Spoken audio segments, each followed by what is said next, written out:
260 seconds before my flight, I stood at the gate. My phone screen glowed. A single photo sat in my text thread, sent 3 minutes ago. In the picture, Julian Croft was in the hallway of the most exclusive maternity ward on the Upper East Side. His dark navy Brioni jacket was draped over one arm.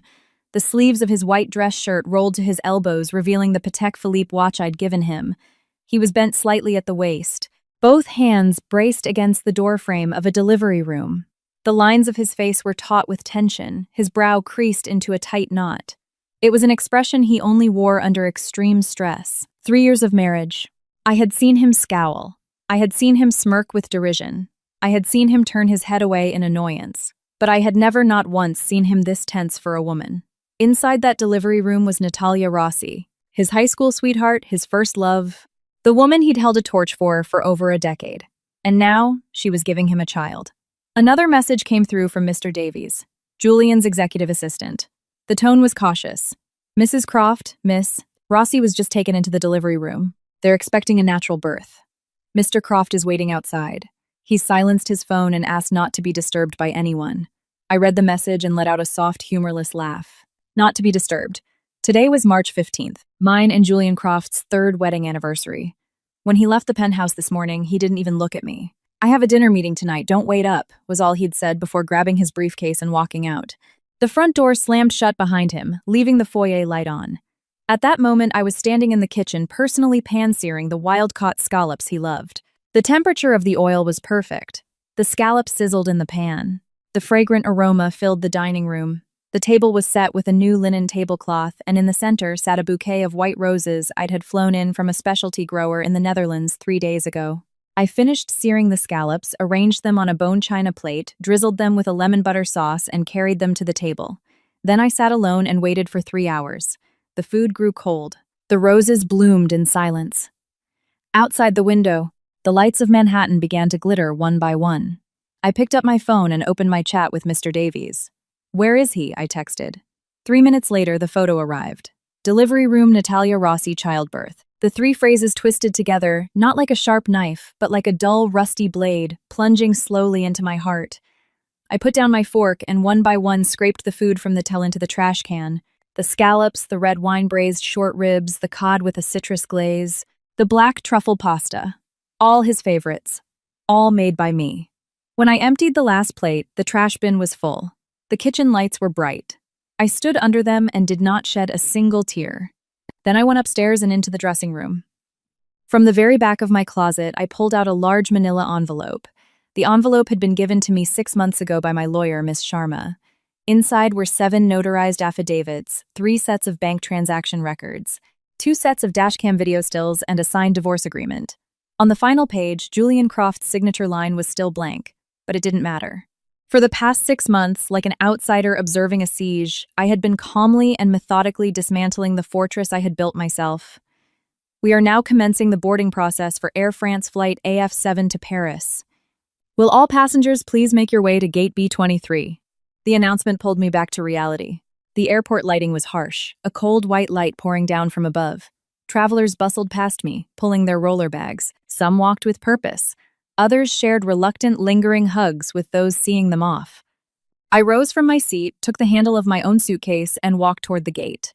The line grew shorter as the people ahead of me scanned their boarding passes and disappeared down the jet bridge. It was my turn. I handed my pass to the gate agent. The scanner beeped, a clear, crisp sound. In that exact same moment, my thumb pressed the share button on Instagram. Post successful. I powered down my phone. The shutdown animation was a white circle spinning once before the screen went completely dark. These 3 years needed to go completely dark too. I stepped onto the jet bridge. I did not look back. Behind me, I heard the clear voice of the gate agent over the PA system. Final boarding call for Flight AF7 to Paris. Will passenger Evelyn Reed please board the aircraft immediately? The voice echoed in the enclosed space, growing more distant as I walked. And in that moment, I knew someone's world was collapsing. In the VIP wing of Lenox Hill Hospital, Julian Croft paced anxiously in the corridor outside the delivery room. The sound of his dress shoes on the polished floor was a fast, erratic rhythm. Every few seconds, he would look up at the delivery room door, then look down and resume his pacing. Mr. Davies stood 10 feet away, holding his phone in both hands. His face was as white as a sheet of paper. He had refreshed the Twitter trending topics 3 times. then 3 more times. Hayes-Hone Croft Corp CEO Julian Croft's illegitimate child scandal. #2 Julian Croft caught at Mistress's childbirth. #3 Evelyn Reed announces divorce. Each of the 3 topics was followed by a small, fiery red exploding icon. Mr. Davies's hands were trembling. He looked up at Julian, his lips moving, but no sound came out. Just then, the delivery room door opened. A nurse emerged holding a baby wrapped in a yellow receiving blanket. She wore a professional smile. "Mr. Croft, congratulations. Mother and baby are both healthy. It's a boy. 7 pounds, 3 ounces. Julian stared blankly for a second, then his face broke into a radiant smile. He walked over quickly and carefully took the baby. Looking down at the wrinkled little face, his eyes curved into crescents, filled with an irrepressible joy. "I have a son." He held the baby in his arms, his movements clumsy but exceptionally gentle.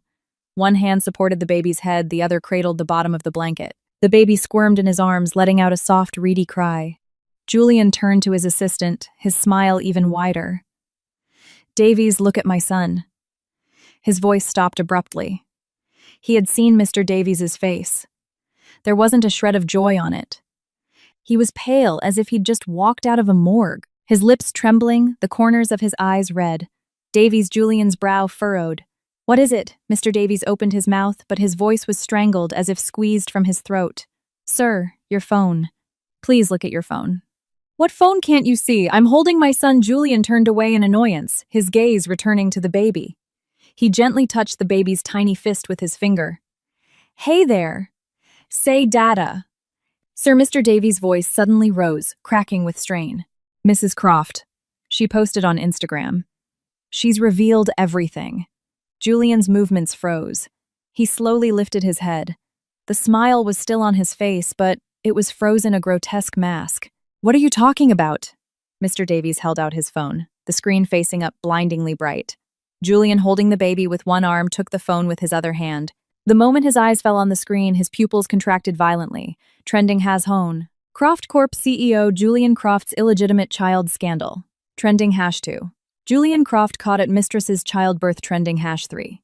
Evelyn Reed announces divorce. His fingers began to shake. He tapped on Evelyn's Instagram profile. 9 photos. The first photo, their marriage certificate. In the small photo against the red background, his expression was blank. Her eyes and mouth were curved into a joyous crescent. Photos 2 through 7, various pieces of evidence of his affair with Natalia. A CCTV still of them entering the Carlisle Hotel together. Dashcam footage of them kissing in his car. A copy of Natalia's obstetrics report with his name clearly listed under father. And today's photo, a shot of his back as he waited anxiously outside the delivery room. The 8th photo, the divorce agreement. The 9th photo, a single line of text. "Our 3-year marriage ends today. I wish you well on your own path. Don't ask if we will meet again." Post time and a minute ago. The post already had over 1,000,000 shares, 3,000,000 comments, and had surpassed 1 million likes. Julian's hand trembled violently. Before he could finish the sentence, his phone screen lit up with an incoming call. Harrison Croft. His father, the chairman. Before he could answer, another call came in. Catherine Croft, his mother. Then a third, a fourth, a fifth. The board of directors, major shareholders, the press. The calls came in like a burst dam. The phone vibrated maniacally in his hand, making his palm go numb. "Impossible," Julian muttered. She couldn't have known. He looked again at the photo of him outside the delivery room. The angle was from a window at the other end of the hall. A perfect vantage point to capture the entire scene. That angle. He whipped his head around to look at Mr. Davies, his eyes venomous. Mr. Davies took a step back, cold sweat beading on his forehead, his lips trembling too much to form a coherent sentence. "Sir, Mrs. Croft? Get out of my way." Julian roughly shoved the baby into the nurse's arms. The nurse, caught off guard, nearly dropped the infant. She cried out Mr. Croft as she scrambled to secure the baby. Julian had already turned and bolted. His dress shoes clattered sharply on the hospital corridor floor. He shoved open an emergency exit door and flew down the fire stairs, taking them 3 at a time. His knee slammed into the railing, but he felt no pain. There was only one thought in his mind. Evelyn. Evelyn could not leave. As he burst through the hospital's main entrance, his phone slipped from his hand and shattered on the marble floor. The screen cracked into a spiderweb of lines, But it was still on, still open to the trending topics page where the share count on Evelyn's post was climbing at a rate of several thousand per second. He didn't stop to pick it up. He ran to the parking garage, wrenched open the driver's side door of his Maybach, and gunned the engine. The tires left black marks on the pavement as the car shot forward like an arrow from a bow. The destination was JFK. The speedometer needle jumped from 0 to 60 inches, 3 seconds. And at that moment, through the window of Air France flight AF7, the lights of the city were becoming smaller and smaller. Evelyn Reed leaned back in her first-class seat and closed her eyes. As Julian Croft burst out of the hospital's main entrance, his phone slipped and shattered on the marble floor. He didn't look back. He didn't even pause for a second. Mr. Davies, following behind, bent down and picked up the cracked phone. On the broken screen, the trending page continued to refresh. Evelyn's post. The shares had already surpassed 500,000, and the comments were rocketing towards 1 million.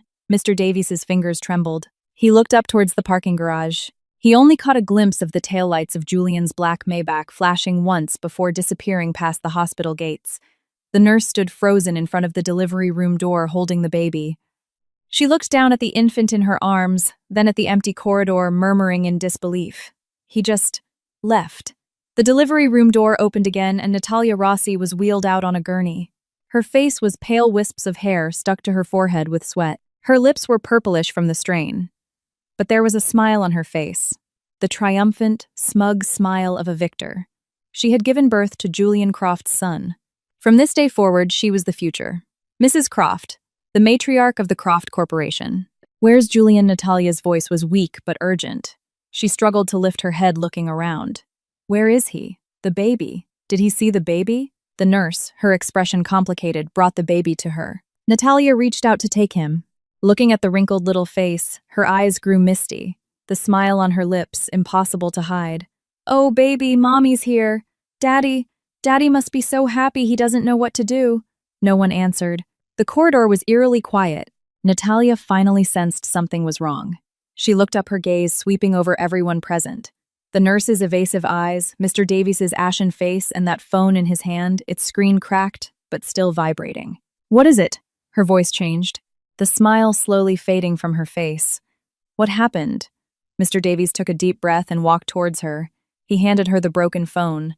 The screen was shattered, but the text was legible. Trending #own Croft Corp. CEO Julian Croft's illegitimate child scandal. Trending #2.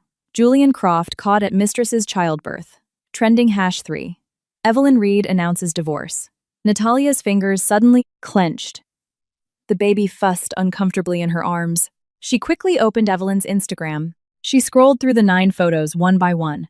The hotel, CCTV still. The dashcam footage of them kissing. Her own obstetrics report Julian's name circled in red. And today's photo of Julian pacing outside the delivery room. The timestamp was a mere 20 minutes ago. Who took this? Natalia's voice grew shrill. Who took this picture? Who sent it to that bitch Mr. Davies? Took a step back, his forehead drenched in cold sweat. He couldn't speak. Natalia turned on him, her eyes blazing. "It was you! It was you, wasn't it, Miss Rossi? Mr. Davies's voice trembled. "You ungrateful bastard!" Natalia shrieked hysterically, her voice echoing down the hall. The baby, startled, began to wail. "Do you know how many years it took me to get to this day? Do you have any idea how long I've waited for this?" She struggled to sit up in the bed. A nurse rushed over to stop her. "Ma'am, you just gave birth. You need to rest." Natalia tried to push the nurse's hand away, but her arm fell limply, her body too weak. She gasped for breath, and then tears suddenly burst from her eyes, streaming down her pale cheeks. She looked down at the baby in her arms. He was crying loudly, his little face red and swollen, tiny hands and feet flailing. "Your father is gone." Natalia's voice was suddenly light and hollow, as if talking to herself. "He went after her. He didn't even look at you, he just ran after her." The nurse gently tried to take the baby. "Ma'am, the baby is crying so much, let me take him and get him some formula." Natalia clutched the baby tighter, her knuckles turning white. Her lips trembled as thick tears fell, darkening the blanket. "Julian Croft," she spat the name through gritted teeth. "I gave you a son and you didn't even hold him before you ran away." "Fine. Just fine." She suddenly started laughing, a chilling sound that echoed in the empty corridor, making Mr. Davies's skin crawl. "You think Evelyn will take you back? She screamed at the empty hallway as if talking to the long-gone Julian. She dragged my name through the mud and fed it to the dogs. "Julian, you're finished. Your precious Croft Corporation is finished." Her voice grew louder and louder, finally turning into a piercing scream that filled the entire corridor. The nurses exchanged glances. Someone quietly took out their phone and called the doctor on duty. The sound of the baby's cries, Natalia's screams, and the incessant buzzing of the phone all mixed into a chaotic mess. Mr. Davies stood in a corner wiping the sweat from his brow. He discreetly checked a message on his own phone. It was from Miss Sharma, Evelyn's lawyer. It contained only 4 words. Mission accomplished. Funds transferred. He quietly deleted the message and put the phone in his pocket. At that moment on the Van Wyck Expressway, 15 miles from the hospital, Julian's black Maybach weaved madly through traffic. The speedometer read 90 miles per hour. His hands gripped the steering wheel, knuckles white, the blue veins on the back of his hands pulsing. Cars fell away behind him. Horns blared from all directions. Someone rolled down their window and shouted an obscenity at him. He didn't seem to hear his foot pressing the accelerator to the floor. Evelyn. He ground the name between his teeth. 3 years. For 3 years, she had been a silent plant by his side. She never argued with him. Never cried in front of him. Even when he treated her with cold indifference, she would just quietly move aside. He thought she didn't care. He thought this marriage was just a transaction for her too. But today she had taken his reputation, the Croft Corporation's reputation, and torn it to shreds in front of tens of millions of people, then set it on fire. The phone was shattered, but the car's dashboard screen was still active. Notifications kept popping up. Croft Corp. CRFT stock plummets 12%. Emergency board meeting called. Harrison Croft, 37 missed calls. Catherine Croft, 21 missed calls. He swiped the screen off. He didn't want to see it. He didn't want to see any of it right now. All he wanted to know was what flight Evelyn was on, what time it took off, where it was going. When he had run out of the hospital, he'd glanced at the timestamp on her Instagram post. 6:47 p.m. It was now 6:53 p.m. 6 minutes. He had already been chasing her for 6 minutes. Julian wrenched the wheel. The Maybach squeezed between 2 semi-trucks, the space between his car and the truck on the right less than a foot. The truck driver laid on the horn, the sound threatening to shatter his eardrums. He didn't care. Only one image replayed in his mind. This morning as he was leaving, Evelyn was in the kitchen, her back to him searing scallops. She was wearing an ivory-colored loungewear set, her hair loosely pinned up with a single clip revealing the nape of her white neck. The oil sizzled in the pan and the aroma filled the first floor. He had paused for a moment as he passed the kitchen doorway. She had turned, smiled at him and said, "Will you be home for dinner?" He had said, "I have a meeting." The smile on her face faltered for a fraction of a second before she forced it back. She nodded. "Okay, drive safe." And he had left. As the door closed behind him, he thought he heard her say something small. He hadn't caught it. Now suddenly he remembered. She had said, "It's our anniversary, Julian." She had said it was their anniversary. Today was March 15th, their wedding anniversary. Julian's hand trembled so violently the car swerved on the highway, nearly crashing into the guardrail. He had remembered. She had always remembered. He hadn't even remembered what day it was. All he knew was that Natalia's due date was approaching, that he had to be at the hospital with her today, that his first love was giving him a child. He had even been thinking outside the delivery room that once the baby was born, he would go home and have a proper talk with Evelyn. Give her a check, a house, and end things gracefully. Instead, she had ended him gracefully. Julian slammed his hand on the steering wheel. The horn blared a long, piercing sound that echoed down the highway. "Evelyn," he practically roared. "You stay right there." The car shot forward. Finally, the green signs for the airport appeared. JFK International Airport. 10 miles. He floored it again. The speed of the black Maybach on the expressway was now over 100 miles per hour. Julian's eyes were fixed on the road ahead, his hands strangling the steering wheel. His palms were slick with sweat. The AC was on, but his back was soaked, his white shirt sticking uncomfortably to his skin. He didn't care. The only thing replaying in his mind was the image of Evelyn in the kitchen, her back to him. The ivory loungewear, the loosely pinned hair, the white nape of her neck, and those words, "It's our anniversary." Julian clenched his jaw, the muscle ticking like a taut bowstring. The car's dashboard screen kept flashing with notifications. He had turned off the display, but he couldn't turn off the chime. Every few seconds, a ding pricked at his nerves like a needle. Ding. Croft Corp. CRFT stock down 15%. Ding. Missed call. Arthur Mills board member. Ding. Harrison Croft, 42 missed calls. Ding. New voicemail, Catherine Croft. His hand spasmed and he accidentally opened the voicemail. Catherine's voice, sharp enough to scratch glass, erupted from the car's speakers. Julian, have you lost your mind? Can't you see the entire world is laughing at the Croft name? Your father's blood pressure hit 220. We just called an ambulance. Where are you? Get back here. Right now. The message ended. The car was silent again. Not even 3 seconds later. Ding. Another voicemail. Catherine again. This time her voice wasn't sharp. It was low-laced with a fury he could feel through the speakers. Son, let me ask you just one thing. That child, Natalia's child, is it yours? Julian didn't answer. His eyes were on the road ahead. The outline of the airport terminal was coming into view. The silver-gray building glowed in the night. Its dense lights like a massive beast crouched at the edge of the city. The GPS announced JFK International Airport Terminal 4 inches 2 miles. He pressed the accelerator again. The car didn't slow down as it entered the airport ramp. The tires screeched on a curve, the body of the car tilting. Centrifugal force pressed him against the driver's side door. He didn't let up. The lights of the airport grew closer. The large illuminated letters Terminal 4 were blinding. 6:59 p.m. 12 minutes since Evelyn's post. Julian screeched to a halt right at the terminal's departure level entrance. The tires let out one final piercing scream against the concrete. Before the car had even fully stopped, he threw open the door and ran. Sir. A security guard, startled, rushed after him. Sir, you can't park here. Julian shoved the guard's hand away and ran into the terminal without looking back. The departure hall of Terminal 4 was brightly lit. A massive flight information board flickered overhead, a dense grid of numbers and letters constantly changing. Travelers pulled suitcases. Some dozed in chairs, others queued at check-in counters. An announcer's voice echoed through the vast hall. Air France flight AF7 to Paris is now in the final boarding process. Julian stood in the middle of the hall, panting heavily. He had left his jacket in the car. His white shirt was still rolled up to his elbows. His tie was askew. His hair a mess from running. He looked like a cornered animal, eyes bloodshot, chest heaving. People around him began to stare. Someone recognized him. Hey, isn't that the guy from Croft Corp? Yeah, the one trending on Twitter? The cheater. What's he doing here?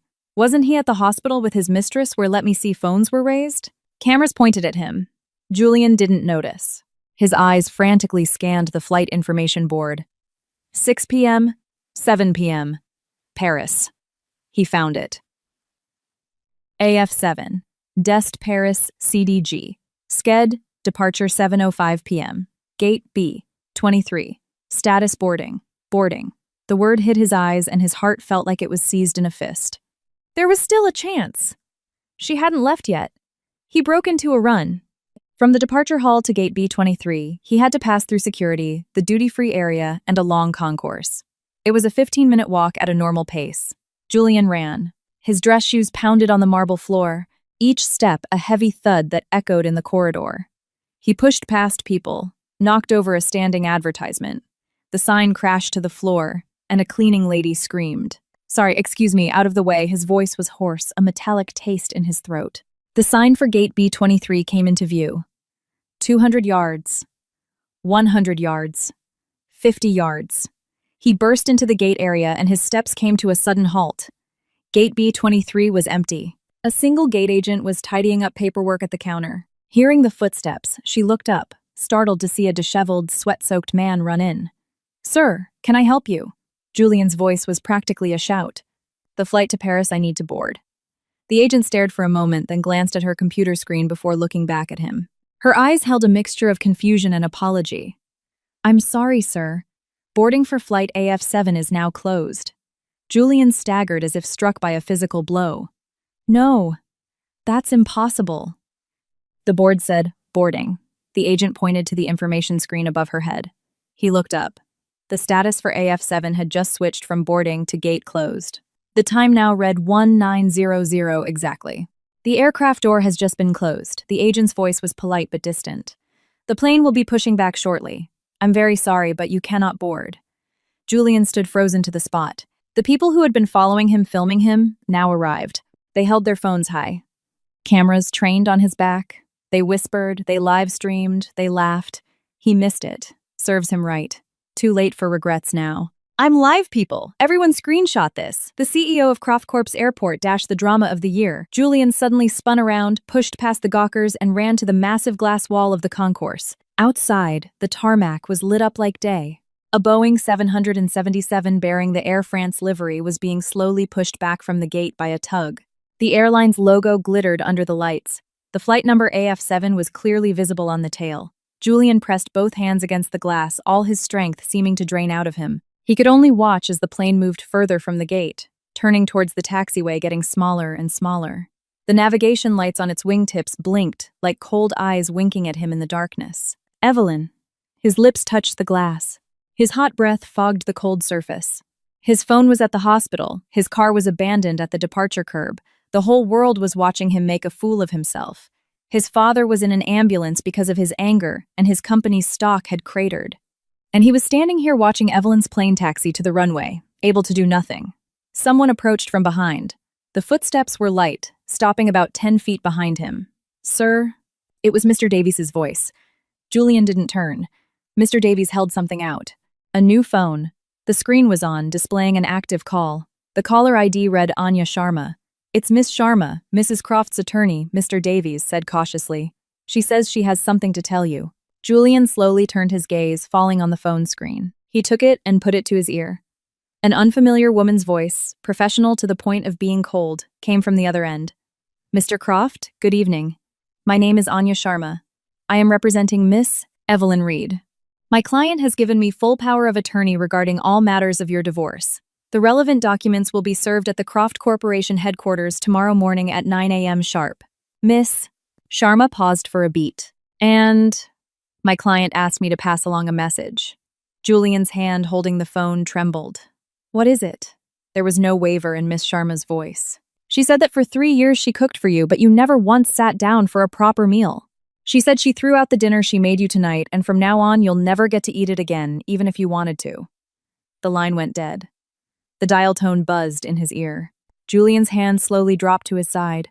Outside the window flight AF7 sped down the runway, accelerated, and lifted its nose. The fuselage gracefully left the ground and soared into the night sky. The lights on its tail blinked, getting smaller and smaller until they disappeared completely into the clouds. He stood at the window like a hollowed-out statue. Behind him, people were still filming. The chat on the live streams was scrolling at a manic pace. Did he catch her? Nope. Plane's gone, LOL. This is priceless. Lost his wife, lost his fortune. Girls let spam. Good. For her in the chat. Julian couldn't hear them. All he could hear was Miss Sharma's last words replaying over and over. "You'll never get to eat it again, even if you wanted to." He closed his eyes and leaned his forehead against the cold glass. "It's our anniversary, Julian." She had said it, and when she said it, he had left. The crowd in the concourse was growing. Phones formed a dense thicket, all their lenses aimed at the man by the window. Someone had even enabled the tipping feature on their live stream. Animated GIFs exploded across the screen rockets, sports cars. The chat was a solid wall of text. "Look closely, everyone. This is the CEO of Croft Corp himself. Just sprinted 3K through JFK only to miss his wife's flight. LMAO. So bold when his mistress was giving birth, now look at him chasing her. Pathetic. Evelyn, yes, queen. Divorce him and take half. Bankrupt him. Damn, he is really handsome, though. That's how he gets away with cheating." Julian blocked out the noise. He stood there, forehead pressed against the glass, eyes staring out at the empty runway where flight AF7 had disappeared. All that remained were a few faint stars, and the runway guide lights, which were now turning off one by one. Mr. Davies stood 10 feet behind him at a loss. He glanced at Julian's back then, at the growing crowd. The sweat on his forehead kept coming. He took a half step forward and lowered his voice. "Sir, there are too many people here. We should go. The car is still at the departure curb. Security said they'll tow it if we don't move it now." Julian didn't move. Mr. Davies gritted his teeth and stepped closer. "Sir, the chairman's office just called." He collapsed in the hospital. His blood pressure hit 230. "They're working on him now. Your mother said to come back immediately." Those words pierced Julian's consciousness like a needle. His body trembled slightly. Finally, a reaction. He slowly turned around. The crowd stirred.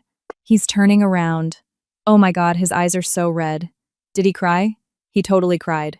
Julian's eyes were indeed red. Not from crying, but from blood vessels that had burst, covering the whites of his eyes in a fine red web like a scorched wasteland. Dry, burnt, and lifeless. His hair was plastered to his forehead with sweat, his shirt was wrinkled, and his tie was thrown over his shoulder. The CEO of the Croft Corporation, the youngest, most golden scion of the city's business world, now looked like a stray dog fished out of the river. He raised a hand and slowly pushed his hair back from his forehead. And then he did something that silenced everyone. He knelt. Both knees hit the cold marble floor of the concourse with a dull thud. The noise of the crowd died instantly. Even the live chat on the streams seemed to pause. Mr. Davies froze his mouth agape. Julian knelt before the vast glass window facing the empty tarmac and the inky black sky. His back was straight, his hands hanging at his sides clenched into tight fists, his knuckles white. He said nothing. Not a single word. But everyone understood. He wasn't kneeling for them, or for their cameras, or for their prying eyes. He was kneeling for the plane that had already left. For the woman on that plane, the woman he had neglected for 3 years. For the dinner that had been thrown in the trash. For the words he hadn't heard that morning. "It's our anniversary. Did you get that? Are you filming someone?" whispered.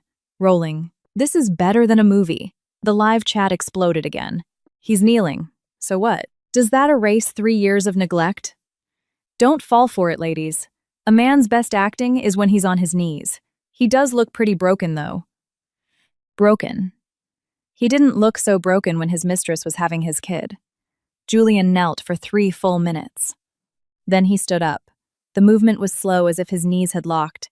His body swayed once before he found his balance. He didn't look at anyone, walking straight to Mr. Davies and taking the new phone from his hand. The screen was still on, showing over 99 unread notifications. All from one person, Evelyn Reed.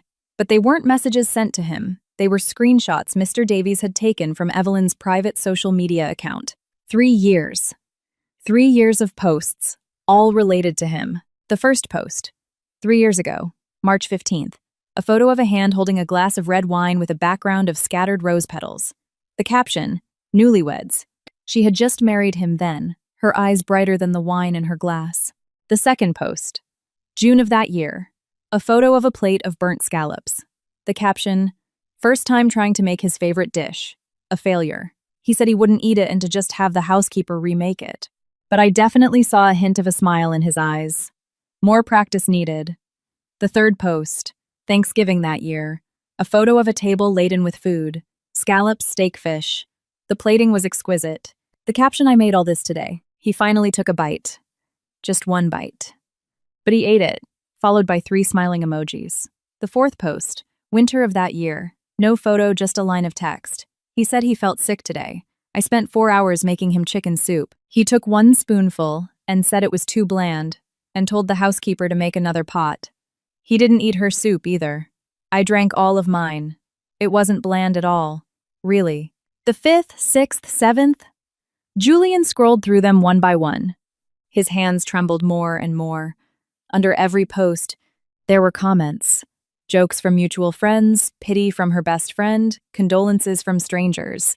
But Evelyn never replied to anyone. She was just recording, quietly recording this marriage that only she was trying to uphold. The second to last post was 3 months ago.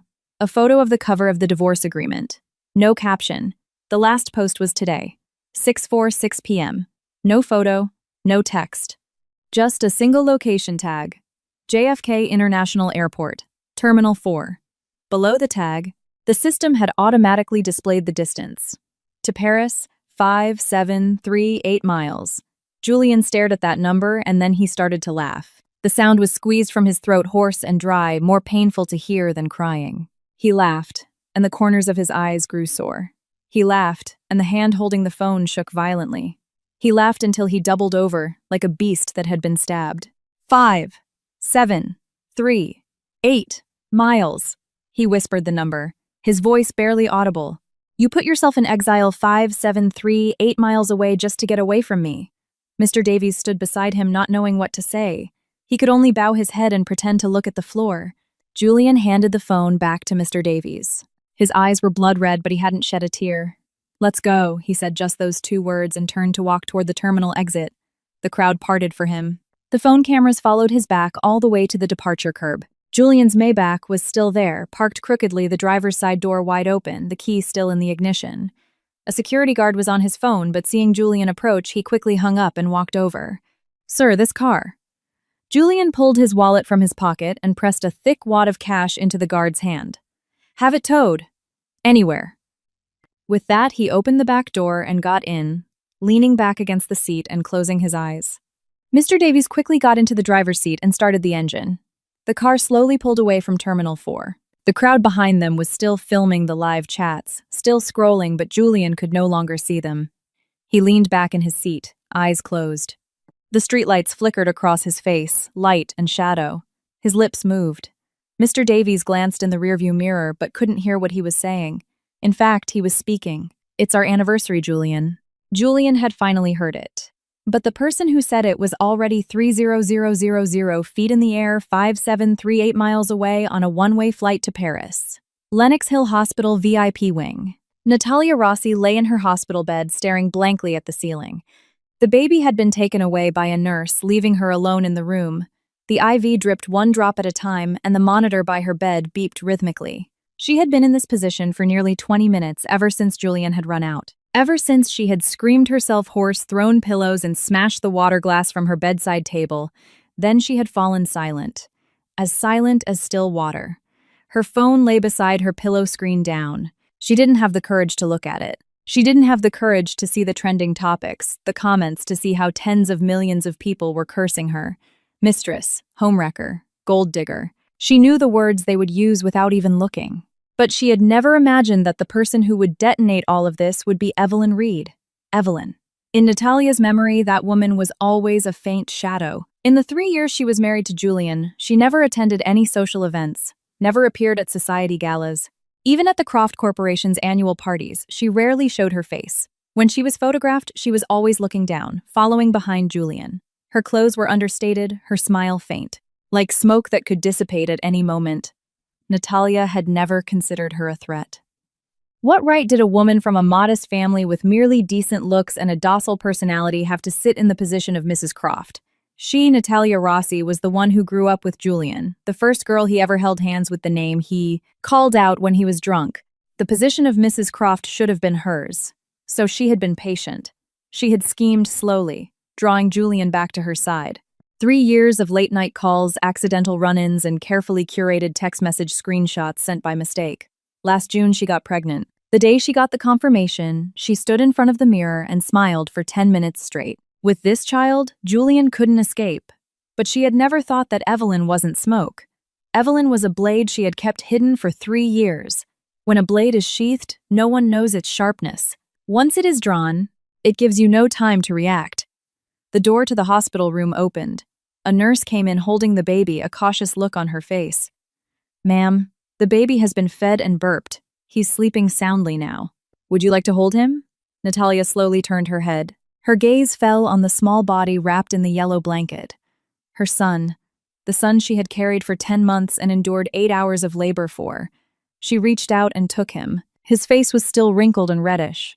His eyes were closed, his little mouth slightly open. Natalia looked down at him, and her eyes suddenly felt wet. "Your father is gone," she whispered, her voice hoarse. "The day you were born, your father ran after another woman. The baby slept soundly unaware. He didn't even hold you one more time. He shoved you at a nurse and left, like throwing away something unimportant." The nurse stood by, unsure what to do. Just then, the door opened again. This time, it wasn't a nurse. It was Catherine Croft, Julian's mother, the wife of the chairman of the Croft Corporation, the notoriously difficult matriarch of New York high society. She wore a dark green Chanel suit, her hair perfectly coiffed, her makeup immaculate as if she were about to attend a board meeting. But her eyes, the same eyes as Julian's, betrayed her. They were burning with a rage that was about to erupt.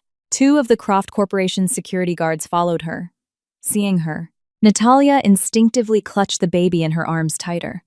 "Mother, don't you dare call me that." Catherine's voice was as cold as a wind from a freezer. "You don't have the right." She walked to the bedside in her heels, looking down at Natalia. Her gaze was like a cold blade moving from Natalia's face to the baby and back again. "The child, it's Julian's," Natalia said, biting her lip. "Are you sure?" "I'm sure." Catherine was silent for 3 seconds. Then she suddenly reached out and yanked back the baby's blanket. Natalia cried out, "What are you doing?" Catherine ignored her, studying the baby's face intently. His eyebrows, his nose, his mouth, the shape of his ears. Then she covered him back up and straightened. "He has a bit of Julian in him, I'll give you that." Her voice was still cold. "But what does it matter? An illegitimate child will never be entered into the Croft family registry." Natalia's face went white. "Mother, Julian promised me." "Promised you what?" Catherine cut her off, her voice suddenly rising. "That he would marry you? That he would welcome you into our family? Natalia, are you delusional? Do you know what kind of family the Crofts are? And who are you? A woman who's been with God knows how many men who has illegitimate children? Scattered around the globe, and you dare to dream of entering our family?" Natalia trembled. "What are you talking about?" Catherine sneered and took a stack of papers from a guard, tossing them onto the blanket in front of Natalia. "See for yourself. Your filthy past. People have dug it all up." With trembling hands, Natalia picked up the papers. The first page was a legal notice from a Hong Kong billionaire demanding child support for a daughter Natalia had given birth to in 2019. The second page was a settlement agreement with a real estate mogul hush money to keep her quiet about his illegitimate child. The third page was a court summons. The plaintiff was the wife of a hedge fund manager suing for alienation of affection. 3 documents, 3 children, 3 different men. Natalia's hands shook so badly, the papers slipped through her fingers and scattered on the floor. "Lies," she whispered. "These are all lies. This is Evelyn's doing. She fabricated this to ruin me." Fabricated. Catherine's laugh was even colder. "The public record numbers on these documents are all verifiable in the court system. And you call it fabricated, Natalia? You seem to underestimate the Croft Corporation's legal team." Natalia opened her mouth, but no sound came out. The baby in her arms stirred and let out a soft cry. Catherine's gaze returned to the infant. She looked at him for a long time, her expression complicated. Finally, she spoke, her voice lower, but the chill in it was even deeper. "The Croft Corporation will take the child. After a DNA test, if he is confirmed to be Julian's blood, we will raise him. But you," she paused, "you will never set foot in our family. The child you gave birth to will call you auntie, and you will be nothing to him for the rest of his life." With that, Catherine reached out and simply took the baby from Natalia's arms. Natalia struggled wildly, trying to get him back, but she had just given birth and had no strength. The 2 guards easily restrained her. "No, don't take my baby," Natalia screamed. "He's my son. I gave birth to him. You can't do this." Catherine walked to the door, holding the baby, and paused without turning back. "You gave birth to him, yes. While you were giving birth to him, his father was chasing another woman. While you were giving birth to him, the whole world was calling you a mistress. While you were giving birth to him, the Croft Corporation's stock value evaporated by billions. Your very existence brought this child nothing but shame from the first day of his life." The door closed, the sound of heels receded down the hall, and with it the faint sound of a baby's cry. Natalia was pinned to the bed, her hands still outstretched. Her lips trembled violently as tears poured from her eyes, soaking the pillow. "Julian Croft!"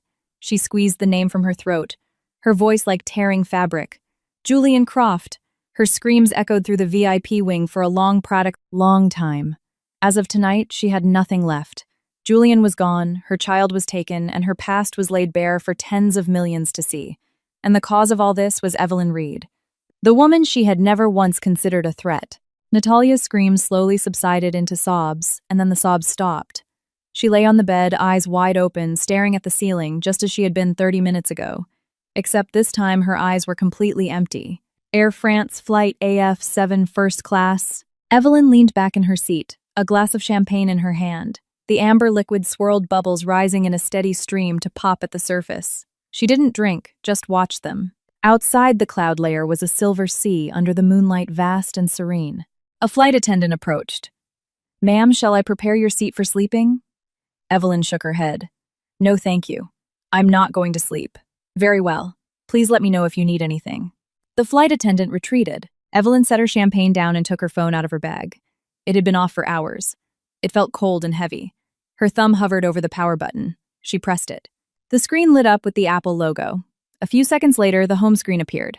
The number of notifications made her raise an eyebrow. 137 missed calls. 99 plus. Text messages. 99 plus. WhatsApp messages. She opened her text messages first. The most recent one was from 1:22 a.m. From Julian. Evelyn, where are you? No punctuation. The second message, 1:23 a.m. answer your phone. The third one, 2:04 a.m. please. The fourth one, 2:05 a.m. Evelyn. Just her name. Evelyn's finger paused. In 3 years of marriage, Julian had never called her just Evelyn. It was always Evelyn Reed. For a full month after their wedding, he'd called her that. It was only after she asked him to just use her first name that he started calling her Evelyn. Formal, businesslike. This was the first time. Just her name. She smiled faintly and didn't reply, continuing to scroll. 1:30 a.m.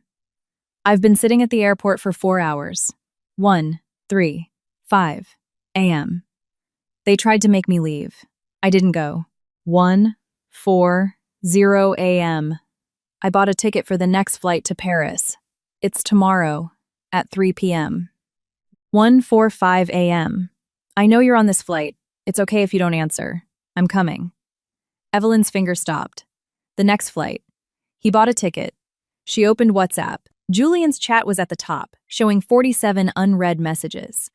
She started from the beginning. The first message was from last night at 7:03 p.m., less than 10 minutes after she'd turned off her phone.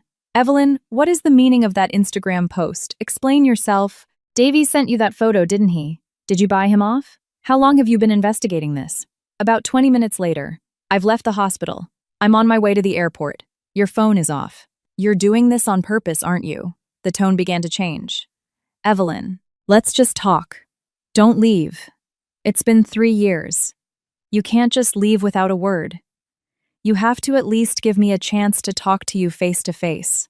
I know I was wrong. I know I'm a bastard. But this isn't the way. You can't not even give me a chance to apologize. Evelyn, are you listening? You can't do this. Evelyn put down her phone and took a sip of champagne. It was cold, the bubbles popping on her tongue, tart and slightly sweet. In 3 years, she had learned many things. How to eat dinner alone in an empty mansion. How to smile under her mother-in-law's cold gaze. How to pretend she didn't see the tabloid photos of Julian and Natalia. But she had never learned to drink. Tonight was the first time. She discovered she could hold her liquor quite well. At least her hand didn't tremble as she read his messages. The phone vibrated again. A new WhatsApp message. Julian, sent at 3:00 a.m. I'm at the airport. A photo was attached. It showed the large glass window of the Terminal 4 departure hall. Outside was the late-night tarmac. In the reflection on the glass was the photographer. A man was sitting on the floor, his back against the glass, one leg bent, the other stretched out. His tie was loose, his shirt hopelessly wrinkled. The man was Julian. He was sitting in the exact spot where hours earlier he had knelt. Evelyn looked at the photo for a long time. Then she did one thing. She swiped left on Julian's chat. A red button appeared. Delete chat! Her thumb pressed it without a moment's hesitation. The chat disappeared. The last link between them was severed as cleanly as a cut thread. Evelyn turned her phone face down on the small table. She picked up her champagne and drank it, sip by sip. When a flight attendant passed by, she held up her empty glass and smiled. Another one, please. The flight attendant, surprised for a moment, smiled and nodded. Of course, ma'am. The champagne was refilled. Evelyn raised her glass to the sea of clouds outside the window. What was she toasting? To the 3 years of searing scallops in the kitchen. To the dinner that was thrown away. To the social media posts that never got a reply. To the words he didn't hear this morning. To the plane that was taking her 5,738 miles away. To the man with the crooked tie sitting on the airport floor. To the end. And to the beginning. The corners of her mouth lifted into a curve that grew and grew. Until it became a wide, bright smile. A smile she hadn't worn in 3 years. She smiled and the corners of her eyes grew a little red, but there were no tears. Not a single one. Croft Corporation headquarters. Emergency board meeting. 4:00 a.m. The 6-8-story glass tower should have been dark, occupied only by security guards and cleaning crews. But tonight it was ablaze with light, from the parking garage to the lobby to the elevators. A dozen black sedans were parked out front. The atmosphere in the 48th floor boardroom was like a pot about to boil over. All 12 board members were present. Some wore suits hastily thrown on. Some were still in pajamas under their overcoats.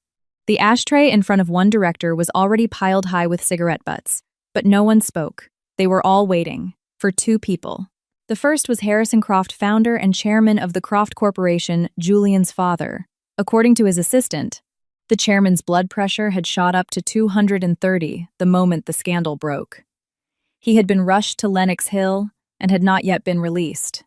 The second was Julian Croft, the CEO, the cause of this entire disaster.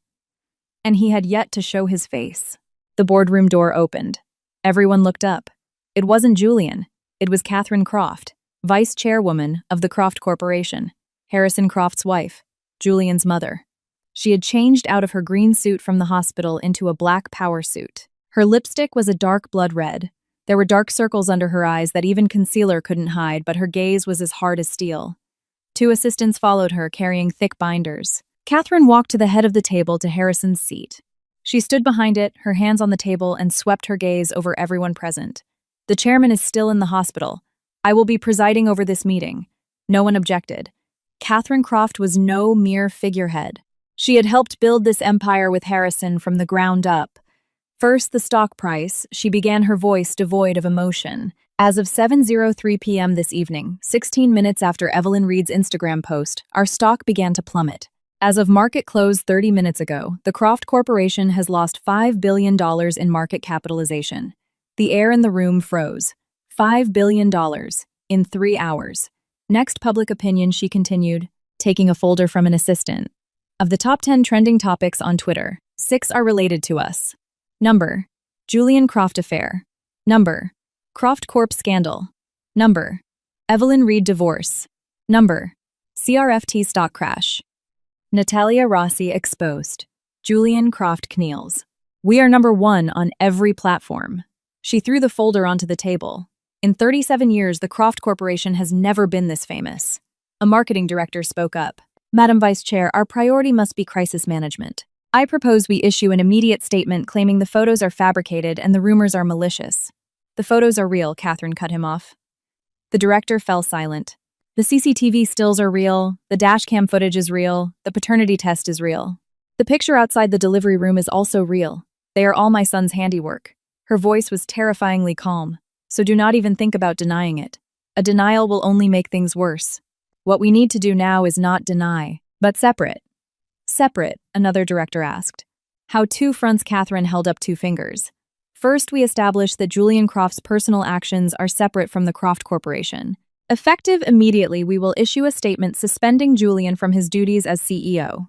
I will act as interim CEO. We will form an independent committee to investigate any and all intersections between his personal finances and company accounts. She paused. Second, Natalia Rossi. I want every negative piece of information about that woman spread far and wide. Her past lawsuits, her hush money settlements, her financial entanglements with other men. We don't even have to create it. The internet is already digging it up. Our job is to shift the media's focus from the Croft Corporation to her. Someone hesitated. Isn't that a bit cruel? The woman just gave birth. Catherine shot him a cold look. The child she gave birth to may be Croft blood. But I did not ask her to give birth to him. She chose her path. She must also accept its consequences. No one else spoke. Just as Catherine was about to continue, the door opened again. This time everyone stood. It was Harrison Croft. He wasn't in a wheelchair or being supported by anyone. He wore a blue and white striped hospital gown with a dark gray cashmere coat over it. A bandage was still on the back of his left hand from an IV. His face was ashen, his lips bloodless, but his eyes burned with a frightening light. A doctor in a white coat followed him, pleading in a low voice, "Mr. Chairman, your blood pressure is not stable. You really shouldn't be here." Harrison Croft said only 2 words. "Get out." The doctor retreated. Harrison walked to the head of the table. Catherine stepped aside. He sat down. Everyone else followed suit. His gaze slowly scanned the room, finally landing on the empty chair, Julian's chair. "Where is he?" No one dared to answer. "I asked, where is my son?" Catherine replied in a low voice. "We can't reach him. His phone is broken and the GPS in his car is turned off. Mr. Davies said the last time he saw him was at the airport around 2 a.m. "The airport," Harrison repeated, then laughed a dry, grating laugh. "Excellent. Truly excellent. My son, the son of Harrison Croft, kneels in an airport for a woman broadcast live to the entire world. $5 billion. 37 years of work. He kneeled for 3 minutes and lost $5 billion. He suddenly slammed his fist on the table. A water glass jumped and overturned.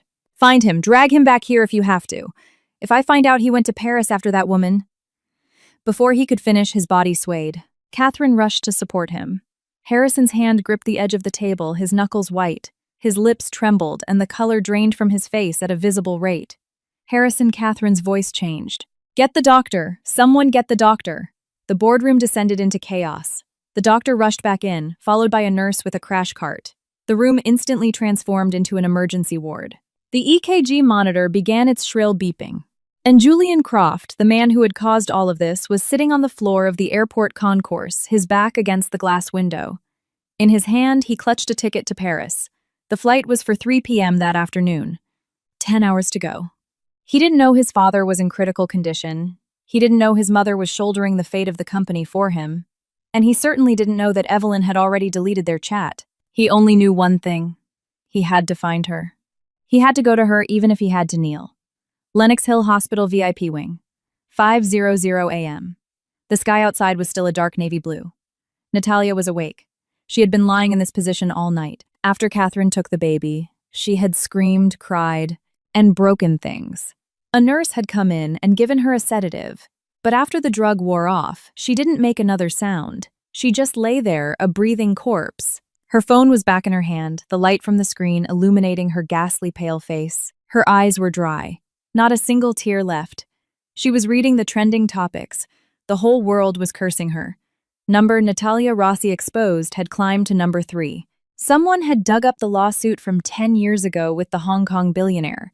Someone found photos of her in college with the real estate mogul.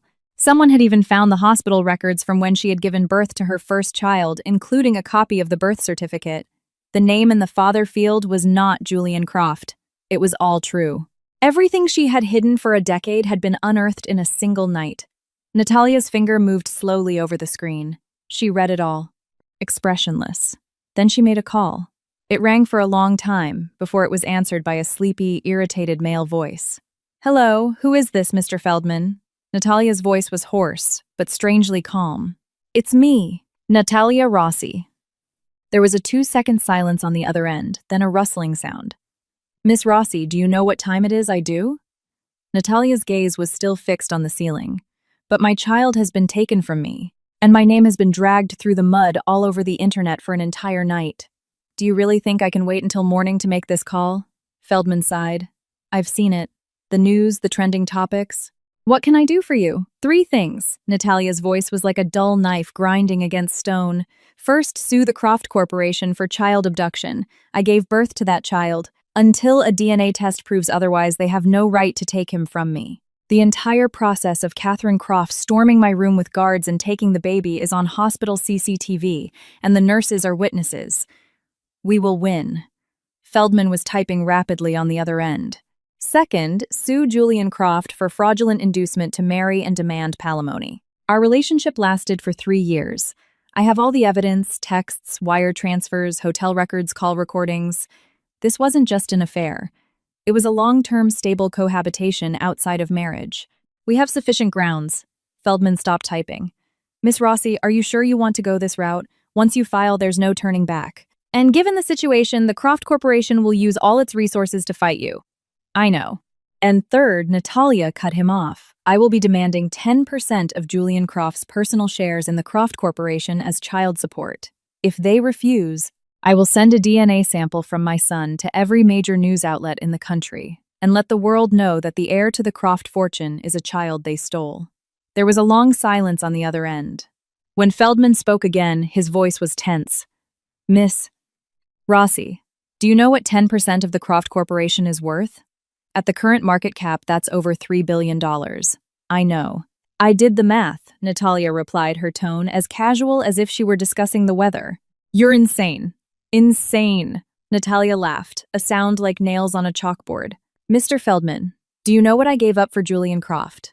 I met him when I was 14. We started dating at 20, and I got pregnant with his child at 22.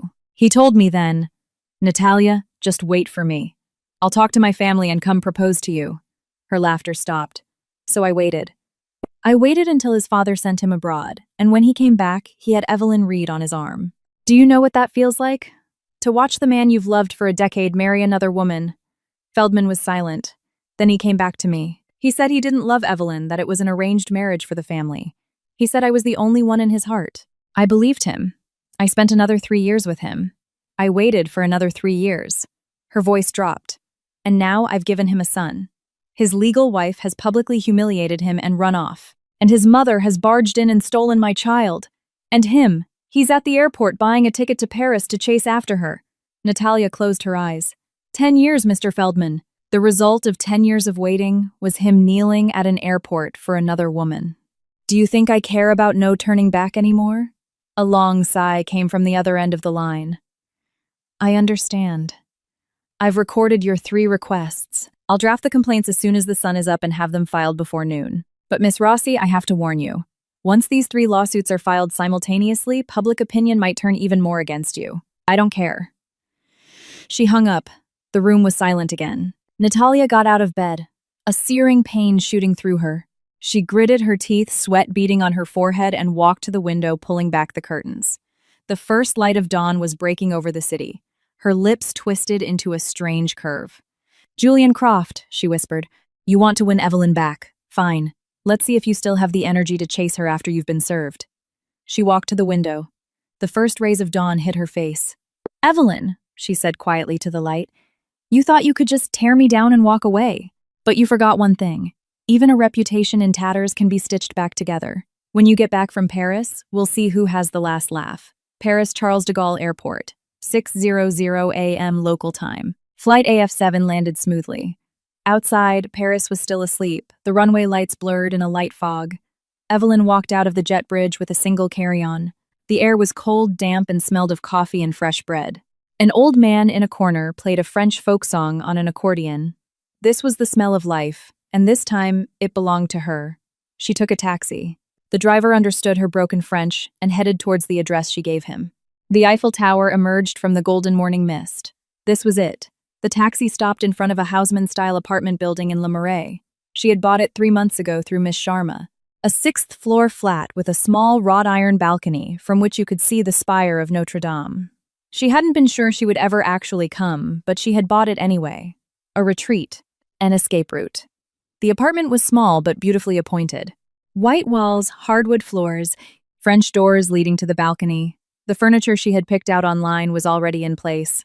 A light gray sofa, a small oak dining table, a new coffee machine on the kitchen counter. Everything was ready. Evelyn walked out onto the balcony and looked out. Paris lay at her feet. Gray roofs, cream-colored walls. The bells of Notre Dame began to chime. 6 o'clock. A new city, a new time, a new her. Her phone vibrated. A message from Miss Sharma. You've arrived, Evelyn replied. Yes, I'm here. Another message came through. Croft Corp lost 5B in market cap last night. Harrison Croft collapsed at the board meeting, rushed to the hospital. Stroke. Catherine Croft is acting CEO. Julian has been suspended. Natalia Rossi was discharged this morning and is preparing to sue. Evelyn read it and didn't reply. Another message. Julian Croft has a ticket for flight AF4 this afternoon.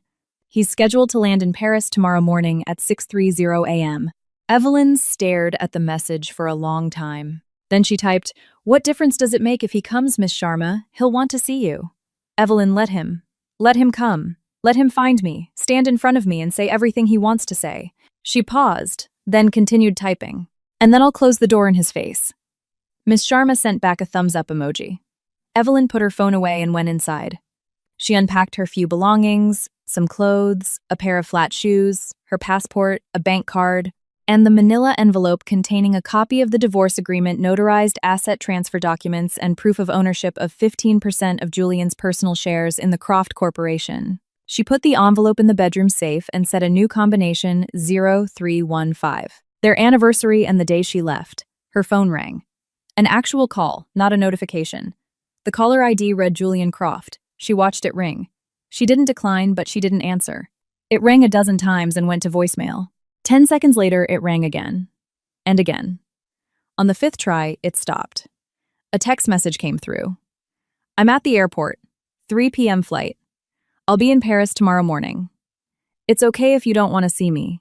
I will find you. Evelyn set her phone face down on the balcony railing and took a sip of her coffee. It was hot and bitter. She hadn't added sugar, but she smiled. Paris, the next morning, 6:15 a.m. Julian was the first person off the plane. He had changed into a black turtleneck sweater and dark gray trousers with a navy trench coat over them. He had shaved, his hair was neat. He didn't look like the wreck who had knelt at the airport. But his bloodshot eyes gave him away. He hadn't slept for 13 hours. Every time he closed his eyes, he saw her back in the kitchen. Her unanswered social media posts, her thumb pressing, share. He knew one thing: he could not get a divorce. He had to get her back no matter the cost. He showed the taxi driver the address in Le Marais, an address he had spent all night leveraging the Croft Corporation's annual legal retainer to pry from Miss Sharma's firm. The taxi stopped. He got out and looked up at the 6th floor. He could see a white flower pot on the wrought iron balcony. The French doors were closed, the curtains half drawn. No lights were on inside. She was in there. He knew it. He went inside and climbed the spiral staircase, his every step heavy. He stood before the white wooden door. He knocked. No answer. He knocked again, harder. Still nothing. His hands started to shake, not from cold, but from fear. Fear that she wasn't there. And even greater fear that she was, and she wouldn't open the door.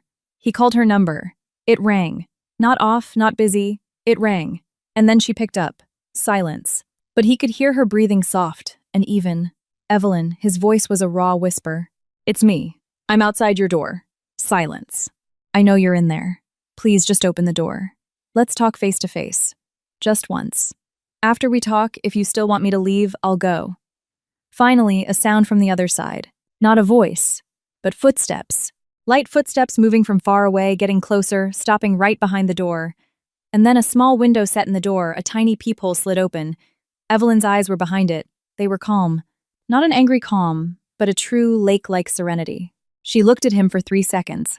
Then she slid the peephole shut. From start to finish, she didn't say a word. Julian braced himself against the door, leaning his forehead on the cool wood. Evelyn, please, just listen to me. Her voice came through the door light and clear. Mr. Croft. He straightened. I'm listening. 3 years ago, on March 15th, I married you. Her voice was even as if stating a simple fact. That day I wore a wedding dress I spent 3 months designing. When you lifted my veil, the name you whispered was Natalia. Julian's breath caught in his throat. On our wedding night, you slept in your study. I thought you were tired. I later found out you were on the phone with Natalia.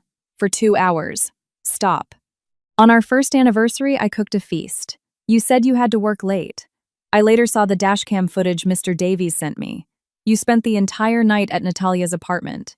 I said stop. On our 3rd anniversary, her voice remained perfectly steady. That is, 2 days ago. I was searing scallops in the kitchen. You walked past. I asked, will you be home for dinner?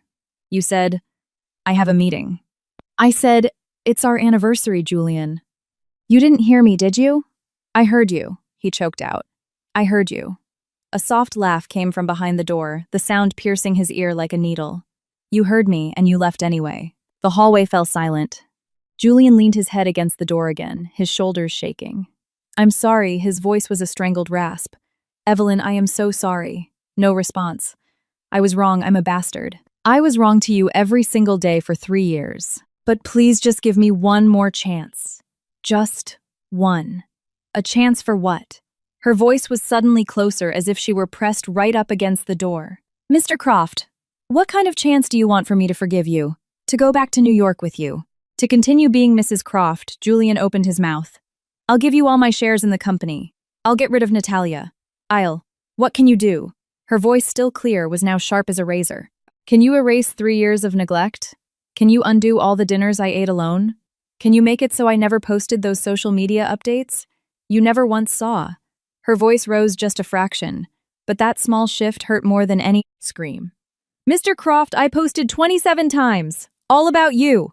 Did you ever like one? Did you ever comment? You never even saw them. Until 2 nights ago, after I had already left. That's not regret, Mr. Croft. That's just remorse for getting caught. Her voice returned to its placid state. Julian's hands slid down the door. He stood there, head bowed like an uprooted tree. He heard her footsteps again, moving away. Evelyn! He slammed his fist on the door. What do I have to do? What do I have to do for you to open this door? The footsteps stopped. After a long moment, her voice came from deep within the apartment. Just a few words. Even a dog wouldn't return to a home like that. The footsteps resumed, fading into silence. Julian stood motionless outside the door. The early morning light of Paris streamed through a small window in the stairwell, falling on his body. The city was waking up, but Julian's world had gone completely dark. His phone vibrated. A call from Mr. Davies. He answered, his voice a broken thing. "What is it?" Mr. Davies's voice was frantic. "Sir, a summons just arrived from the court. Miss Rossi is suing you for fraudulent inducement and palimony, and she's filed a motion to freeze your shares in the company. You have to come back immediately." Julian, phone in hand, slowly turned and gave the closed door one last look. Then he turned and walked down the stairs. On the 6th-floor balcony, Evelyn stood, a cup of black coffee in her hand. She watched the back of the man in the navy trench coat exit the building, hail a taxi at the corner, and disappear. She took a sip of her coffee. Still hot, still bitter. She pulled out her phone, opened her contacts, and found his name. 3 taps on the screen. Delete contact. Confirm. The name vanished. She tossed the phone into the white flower pot in the corner of the balcony and went inside. She put on a pair of sneakers, grabbed her keys and wallet, and went downstairs. The woman in the bakery smiled and handed her a fresh croissant. Evelyn took a large bite. The flaky crust shattered in her mouth. It was warm, soft, and sweet. Chewing, she pushed open the door and walked out into the Paris morning. Behind her, the small bell on the door chimed a sound like welcome, a sound like a new story is beginning.